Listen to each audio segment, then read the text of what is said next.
एक तो आज दो अवसर हैं, गंगा सप्तमी है और इसी दिन मां गंगा का प्राकट्य हुआ था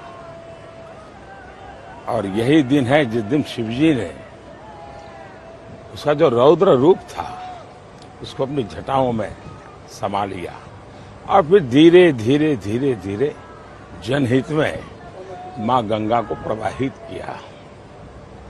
धरती पर आने में तो देर लगी थी, लेकिन प्राकट्य महोत्सव था आज, तो ऐसा एक शुभ अवसर है।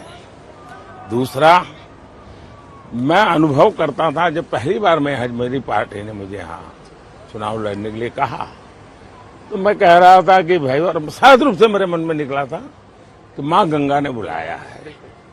लेकिन 10 साल का मेरा जो यहाँ से नाता रहा है, तो मेरी एक पुरानी दुनिया थी, उससे मुझे लिंक कर दिया और फिर मैं एक बार गंगा की गोद में समा गया।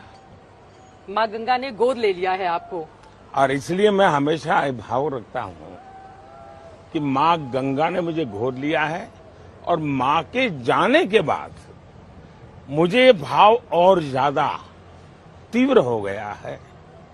मेरे रग रग में, मेरे भाव विश्व में मां गंगा ने उस रिक्तता को भरा है। നമസ്കാരം. ഇത്തവണത്തെ ലോക്സഭാ തെരഞ്ഞെടുപ്പിൽ കോൺഗ്രസ് 40 സീറ്റുകളിൽ കൂടുതൽ നേടില്ലെന്ന് പ്രധാനമന്ത്രി നരേന്ദ്രമോദി പറഞ്ഞു.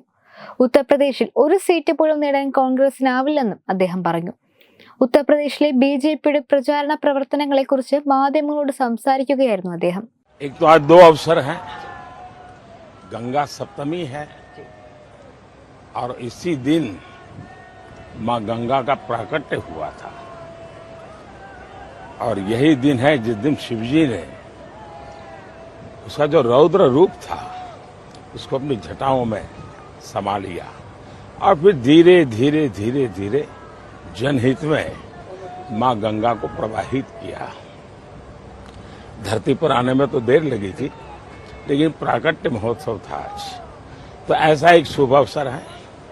दूसरा, मैं अनुभव करता था जब पहली बार मेरी पार्टी ने मुझे यहाँ चुनाव लड़ने के लिए कहा, तो मैं कह रहा था कि भाई, और साथ रूप से मेरे मन में निकला था कि मां गंगा ने बुलाया है।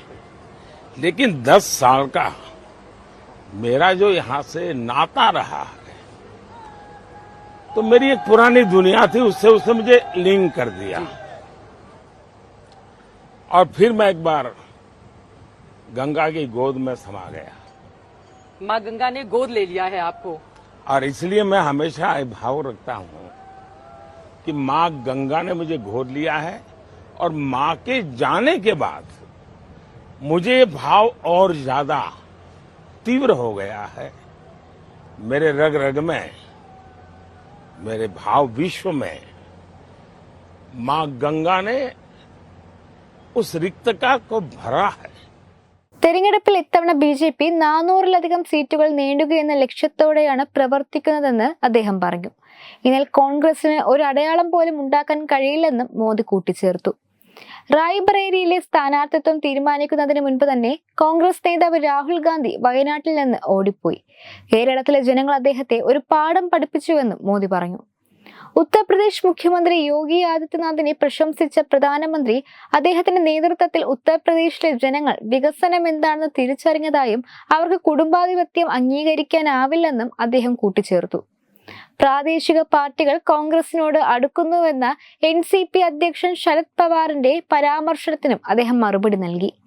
കോൺഗ്രസിന് ഒറ്റയ്ക്ക് ബിജെപിയോട് മത്സരിക്കാനാവില്ലെന്നാണ് പവാറിന്റെ പരാമർശം വ്യക്തമാക്കുന്നതെന്ന് മോദി പറഞ്ഞു. വെബ് ഡെസ്ക് തത്വമൈ ന്യൂസ്.